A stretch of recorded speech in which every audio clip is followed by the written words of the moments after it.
হরে কৃষ্ণ। আমার চ্যানেলে সকলকে স্বাগত। একটি ভক্তিমূলক গল্প শুনুন।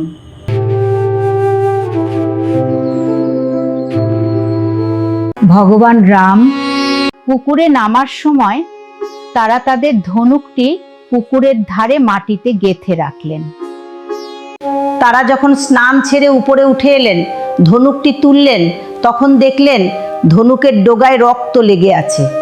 তারা মাটি সরিয়ে দেখলেন সেখানে একটি ব্যাঙ মৃত অবস্থায় পড়ে আছে। ভগবান করুণাবশত হয়ে বললেন, তুমি একবার চিৎকার করলে না কেন? সাপ যখন তোমাকে ধরে তখন তো তুমি কত জোরে চিৎকার করো। আমার ধনুকটা তোমার গায়ে লাগলো, তাও তুমি কিছু বললে না।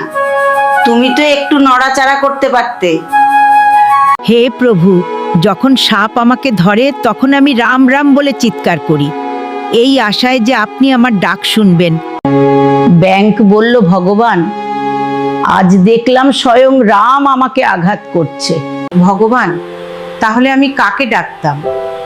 তাই আমি এটাকে আমার সৌভাগ্য মনে করে চুপচাপ সহ্য করলাম। সত্যিকারের ভক্ত জীবনের প্রত্যেকটি মুহূর্তকে ভগবানের আশীর্বাদ বলে মনে করে।